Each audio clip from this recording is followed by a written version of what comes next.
मित्रांनो, या राशीच्या लोकांनी चुकूनही आपल्या हातात, पायात किंवा गळ्यात काळा धागा बांधू नये. का? तर एकीकडे असं सांगितलं जातं, की काळा धागा, काळा दोरा बांधल्याने फायदा होतो. परंतु काही राशीच्या लोकांनी हा काळा धागा, दोरा बांधून फायदा होण्याऐवजी नुकसान होण्याची भीती असते. ज्योतिषशास्त्रानुसार अशा 2 राशी सांगितल्या गेल्या आहेत, ज्यांनी हा काळा धागा गळ्यात, पायात, हातात कधीच धारण करायला नाही पाहिजे. या 2 राशी कोणत्या?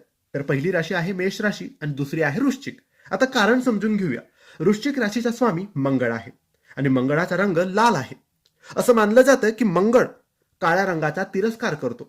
त्यामुळे वृश्चिक राशीच्या लोकांनी काळा धागा अजिबात घालायला नाही पाहिजे. आता मेष राशीचा स्वामी सुद्धा मंगळ आहे. त्यामुळे या राशीच्या लोकांनीही काळा धागा बांधणं टाळावं. ज्योतिषाच्या मते काळा धागा बांधल्याने या व्यक्तींना धनहानी, सन्मान कमी होणं किंवा आरोग्याची हानी होऊ शकते.